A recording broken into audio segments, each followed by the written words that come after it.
All right, hello, hello, hello. We are back. We are back. We are back. What is the damn date today? What is the date? It is July 3rd. It is 11:30 where I am at the moment, and we are going to continue with our Breath of the Wild blind playthrough. Thank you for coming. If you are coming here to join me, and my relaxed time. And as usual, we're going to be talking about the news or things that are happening around us. A lot of fun stuff. We're going to be talking about a serious topic today, a pretty crazy one.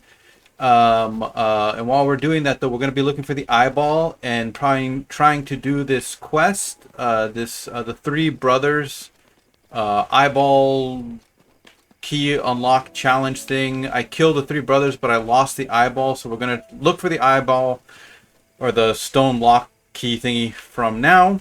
And yeah, let's get to it and talk about what's going on around us. Um, yeah, so a lot of movies have been coming out. I haven't been paying attention. So like Jurassic World or the new Jurassic Park reboot basically came out. I heard it sucks. If you're going out to enjoy it, I hope you have a good time. But from what I've been hearing, it's a crap movie. Uh, I love the original Jurassic Park. I read the original Jurassic Park book. I'm thinking about watching the original Jurassic Park with my student, which is he's about 19 years old, I believe now, one of my students. And he loves American movie. He loves American Marvel movies, hero movies, but I've been trying to expand his taste by letting him watch other stuff, teach him about culture while learning language and, just having a good time. A lot of times kids have to, he's in university right now, so he's studying all the damn time. So when he comes to my house, he says it's like his relaxed time and just having, enjoying himself. Yeah, so I love Jurassic Park, but it's a shame that, a lot of these movies are like just being made to the most basic, like just entertainment kind of way, but not actually having anything behind it. The original Jurassic Park was with, goddamn, Goldblum, Jeff Goldblum, and he has the famous line. People still use the quote. Just because you can do something doesn't mean you should, and life always finds a way. All these type of cool, memorable quotes, fun characters, but going downhill a lot of times with these movies that are being remade for new generation. Anyways, no, not Luton. I'm sorry. Arbiter Ian was also on IGN talking about Warhammer. That was freaking awesome. That happened a few days ago. If I remember to put the link, I'll do that. If you love Warhammer, watch that. Arbiter Ian is one of the best people to listen to about Warhammer history or Warhammer lore. Like it's a goddamn actual thing. Where the hell is that freaking out? Why is it getting foggy again? God damn it! Jesus Christ! Where's that eyeball? I'm not gonna be able to find it, am I? Jesus, what happened to it? A lot of lotus fruits. I love Rencon. Um, there's a lot of like Sandman of Terra. Luton is the like OG lore master for Warhammer. But Luton has a little too much for just for beginners. Maybe Luton's videos can be maybe a little bit too long-winded, not in a bad way, but just for beginners. There's too much gravitas. There's too much how it's just like atmosphere that he puts into the videos, which is freaking awesome for like especially like the Grey Knights video. For people that love Warhammer, it's great just listening to it in the background. But as like getting into it, quick refreshers, concise information. Arbiter Ian is great, so I love watching all of his videos when it comes to Warhammer. Yay! Hello, Mifa. And yeah, there's a bunch of fun stuff. Entertainment things again. New games, Death Stranding. A lot of retro games are going to be coming out next week for me. It's going to be Patapon 2, the collection. I really wish they were releasing Patapon 3, but I guess not right now. I'm definitely buying Patapon collection. I'm going to show my support. All right. Let's get to the main topic, which is Sean Puffy Combs Puff Daddy P Diddy himself has been on trial for a long time for all of the crazy crap that he did, and we're gonna watch a video that discusses that. Gives you the info about what happened and what happened in the verdict that just came out, I believe, yesterday or today. And it's a lot of craziness. Just shows that if you have money, you can basically get yourself out of anything. But also, it seems that the prosecutors effed it up. They focused too much on things that probably they shouldn't have focused on. But let's get to it. Let's watch this video, and I'm gonna go this video from, I believe, CBS, which I think CBS is a lot of deep shit too for like basically bribing Donald Trump. But anyways, this is just straight information, so it shouldn't be too bad. I'm never gonna find this eyeball, am I? I'll walk around a little bit more, but then want to get going. Continuing my journey along the path unwalked. As I said before, we're continuing our Breath of the Wild playthrough, but I walked randomly when I first played this game, and now I'm going back the path that I probably should have taken in the beginning and seeing what I missed, which is a lot. Like, I totally missed this area the first time I went. Anyways, let's get to the video. Although Jericka Duncan is outside the court, she's been following this case for all of those 7 weeks that it's been ongoing. I'll be commenting here and there. What's the mood? What are you hearing from where you are? There are people yelling out a potential verdict, the result. We are not going to report that just yet. The last so the verdict wasn't released at the time of this video. Inside the courtroom was at 10:15. The judge said all rise, and that the jury was being let in. Let's talk about the jury there for a moment. 8 men and 4 women, at least 5 people of color. This is a very diverse So jury, that's already a problem right there. It seems that the jury was leaning toward 8. I believe it said 8 men, and that's actually kind of unbalanced when it comes to juries. Testimony for the last 8 weeks, 7 weeks of testimony, and obviously deliberating in this last week here, the 8th week. But they have heard from 34 witnesses, and 2 key witnesses that are part of this indictment, part of the charges, were Jane, a student that was used for an ex-girlfriend that he dated from 2021 to 2024, and Cassie Ventura, truly the star witness in all of this. She was with Combs for about 11 years. She said that she met him when she was 19 years old, was signed to his record label, 19, man. Talked to the jurors and all the crap that she about being abused, unfortunately went through, but also kind of put herself in. Combs called freak-offs, where he would watch her have sex man. with escorts. She was on the stand for 4 days, and Jane was on the stand for 6 days. So the jurors got a lot of information. Oh yeah, if I didn't mention in the beginning, again, this is gonna have a lot of crazy ass information that's coming out. Sean Puff Daddy Combs is a freak. And they saw videos be of both prepared women for it. engaged in sex acts that were not available to the public. They saw images of Cassie, her bruised body, emails and text messages that the defense would say tell 2 different stories, and they maintained that there were 2 trials happening. Mark Agnifilo, the lead defense attorney, saying this was a modern-day love story, but the government begging to differ and say this isn't even about a love story. This is about crime. We're just getting word not guilty on count 1. Modern-day love story? How? What? Count 2, is that correct? Guilty on count 3. Guilty on count 3. Okay, there you go.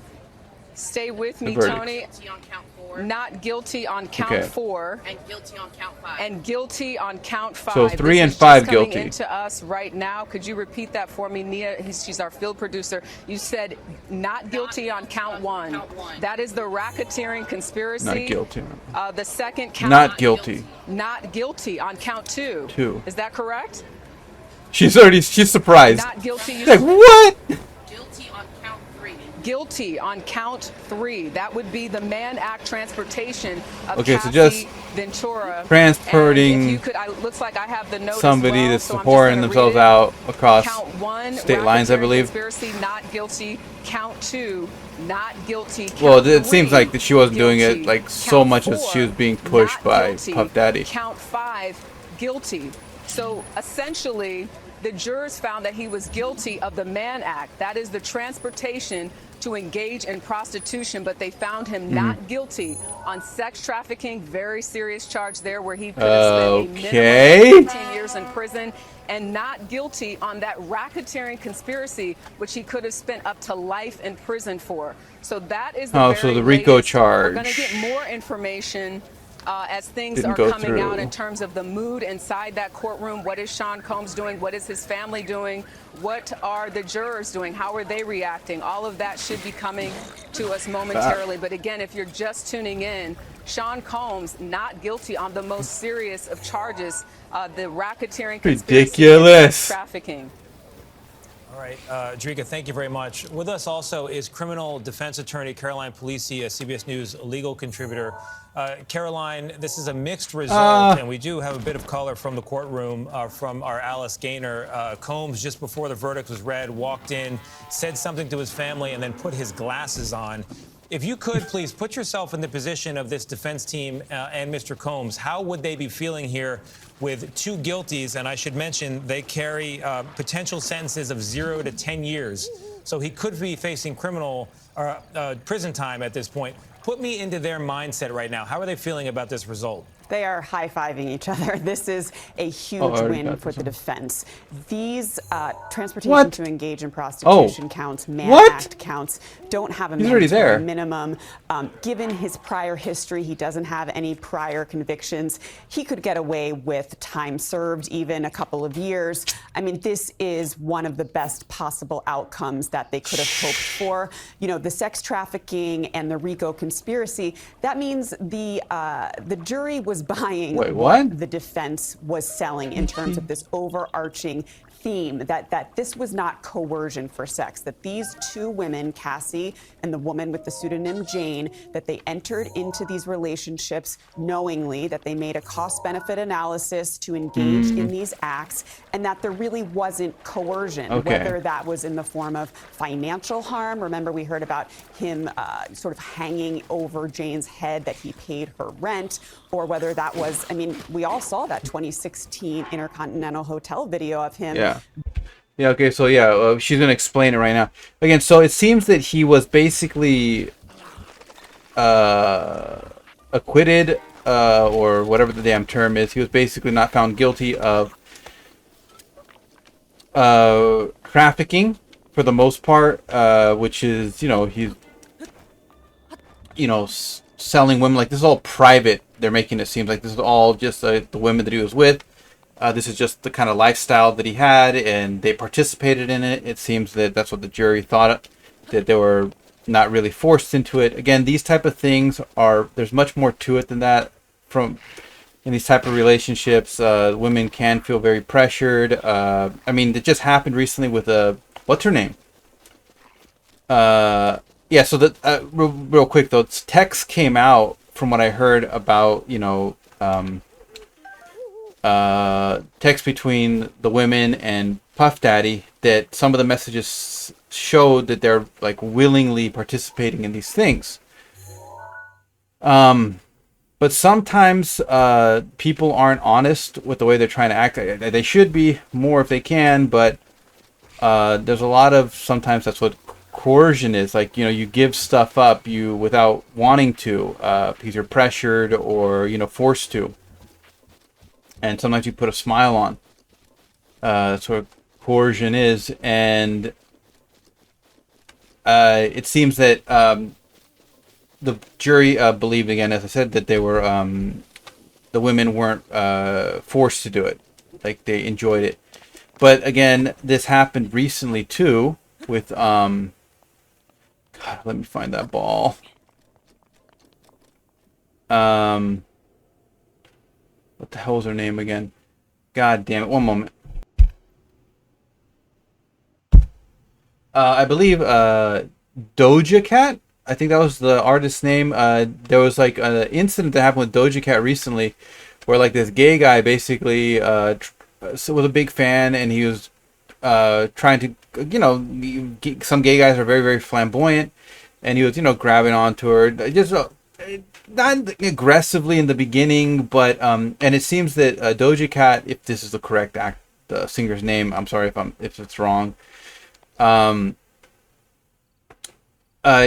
she seems to kind of be like egging it on, like, you know, being very, very, very, very friendly with him, and she's like complimenting his shirt, and she said that's his merchandise, and oh, she can have it. The gay guy's basically saying he loves, you know, Doja Cat, and it seemed like, you know, again, those type of artists right now are very, very open about, you know, very sexualized the way they act and stuff like that.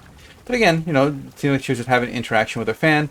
But then the next day, she was like basically tore the fan down, saying like the guy was basically like disgusting, like the shirt is garbage. I'm not gonna put on your smelly shirt and all this type of stuff. And it seems like it kind of shows you at the time. I know she seems like a great person, but the point I'm trying to make is that at that time she was like, oh yeah, she's being very, very friendly with him, because, and I think way too friendly, again, the way from what the video I saw, but sometimes people act overly friendly to people that they think might be a danger to them. We just let the situation go by more quickly. Oh, this is the guy. Did he? The fuck? He better have the goddamn eye. All right.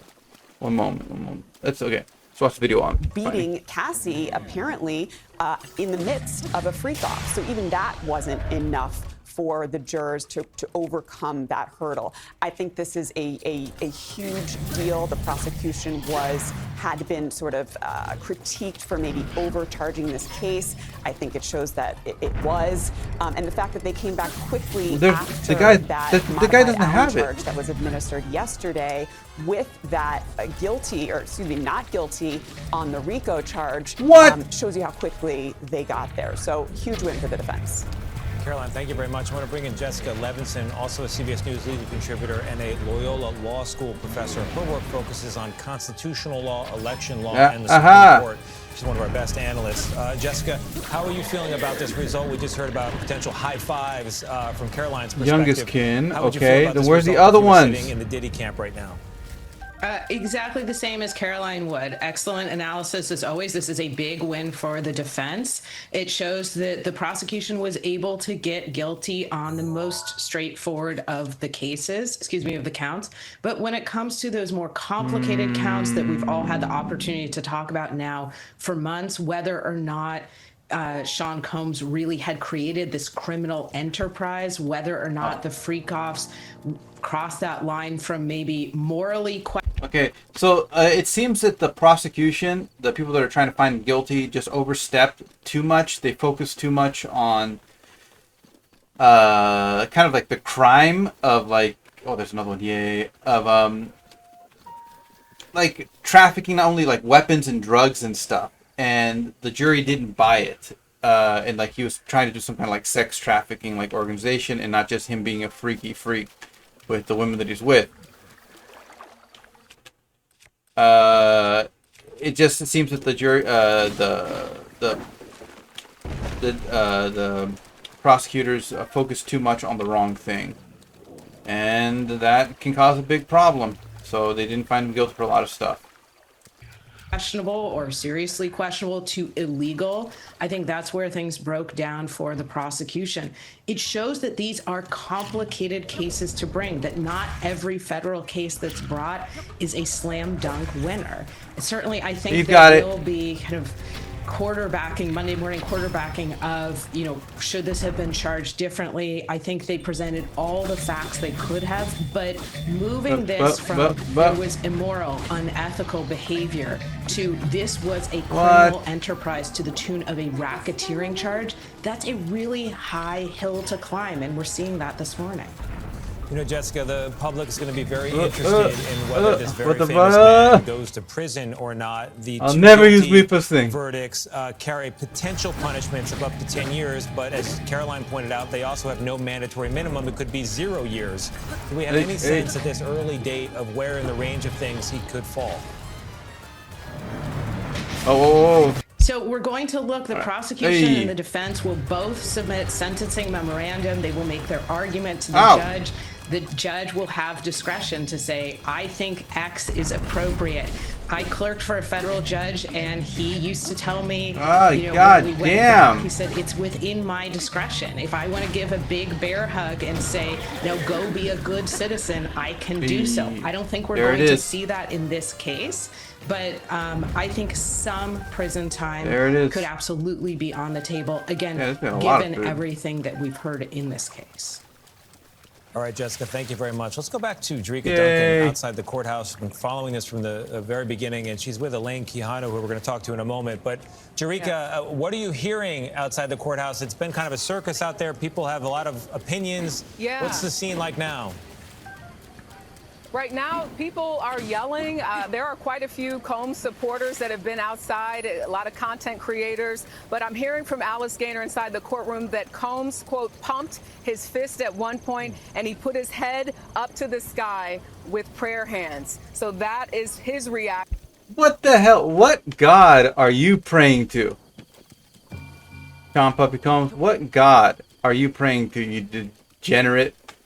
It's like, God damn, I'm sorry, like, people, like, nowadays, from my point of view, like, are just becoming a little too crazy with like the way, sex is displayed, like, on basically, like, everything, like the idols and the way they act and stuff like that. But again, I'm an old man, so just bear with me. But this guy is, like, beyond, like, disgusting. And like what guy, like Slanesh porn with all the freaking beatings you do. Yeah, so that's the point. So it seems like a lot of people that were there to support Sean Puff Daddy, like, why? Like, this kind of just shows how, like, what the hell is happening with America? Like, not just younger generation in general. Like, so many goddamn, like, disgusting people are, like, praised, are given attention. Like, even if he wasn't found guilty on the RICO charges and all this type of things, he's still a huge piece of crap. There are literally videos of him when it seems that he was trying to force the woman to engage in those crazy ass sex parties that he did, and she finally had enough. He was trying to escape. He literally ran down the hall. There's a video of it where he ran down the hall, beat the crap out of the girlfriend at the time, dragged her by the hair and, like, back to the damn room so she can get assaulted by, like, a bunch of freaking guys that Sean Puffy wants to jack off to. Completely insane. He's a horrible, disgusting, degenerate human. And people are happy that he wasn't found guilty on more stuff. This just shows just, like, what the hell, man? What is this guy doing?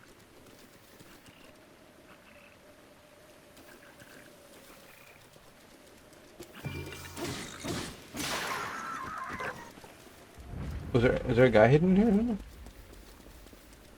Interesting.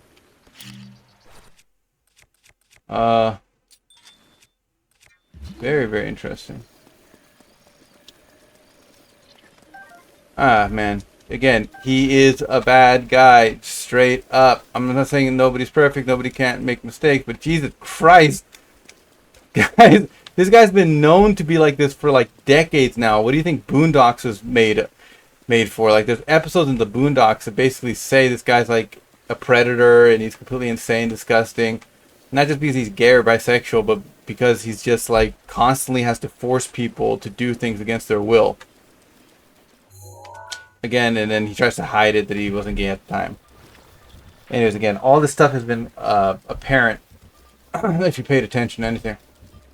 Moments after hearing that mixed verdict. Also something to note, the Southern District of New York has a, I believe, 99% conviction rate. So for this to happen, a big win really for Combs in terms of the best possible outcome. Where is that stupid thing? Now we find out if the federal courts will continue prosecuting him on those charges, those counts that he was found not guilty for. But Elaine Quijano, you were in the overflow room where you can see the reaction from family. I know it was very tense in there. Describe what was going on. So just to give our viewers a sense, basically where we were was a couple of floors down from the actual courtroom itself, as you know.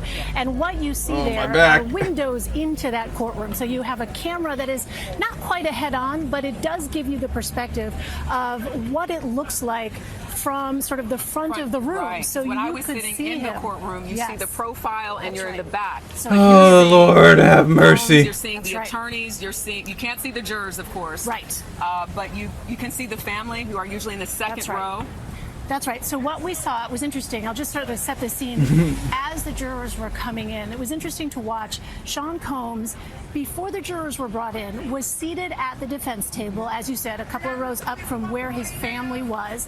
But he appeared to be looking through a notebook. He had reading glasses on, I noticed, and he was intently staring at either a book or notebook, flipping through it in his lap. Then, when the jurors were brought into the room, he immediately turned, looked at them, and when the verdict came, that very first count of not guilty, he put his hand to his head, his right hand, just like this, and clearly I can't believe I'm getting away with it. Relieved. At that point, we also watched as God damn, how much can I get away with? And at one point, we could see him squeezing the hands of his defense attorneys. The defense attorneys had their arms around each other.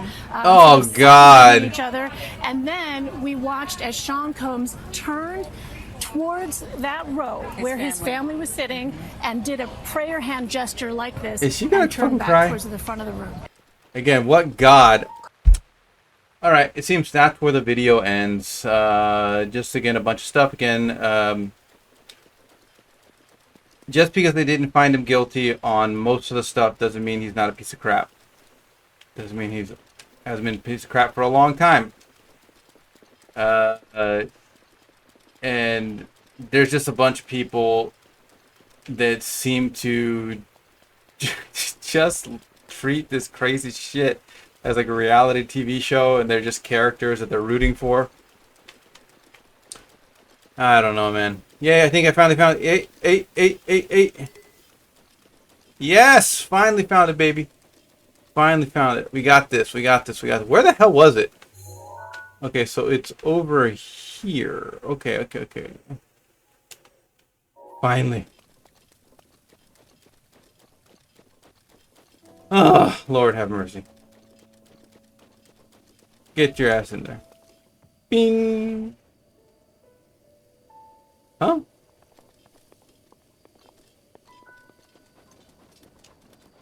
Wait, what? Oh, wait. Oh, what? Okay, what? What? Don't tell me I still have to get 2 of these, do I?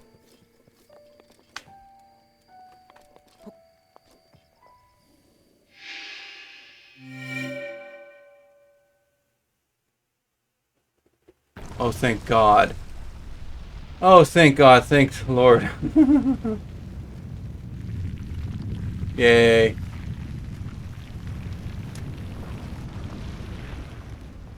Yay. Yay. And speaking of yay, if you need any other reason to believe that he's a bad guy, that's who supported him. That's the only person that seems to have been supporting Puff Daddy at the time was Kanye West. There you go. Oh, just the worst people, just the worst. Hey, again, I don't know them personally, but so I judge them by what I've seen them do, and what I've seen them do is just completely horrible. Again, remember, Kanye West, he loves Hitler. Said it himself. All right. I would love to continue playing. It is 30 minutes. It is going to be midnight where I am. I need to finish up a little bit more work, and I got to make sure I get enough sleep so I don't crash the car, as always. Man, it's been way too hot where I am at the moment. People aren't able to sleep. It's ridiculous. Just, whew. All right. There's a lot of other stuff that's happening, so we'll try to continue with another story hopefully tomorrow if we can get to the gaming. All right, again, take care of yourself wherever you are and the ones that you love, and have a good night.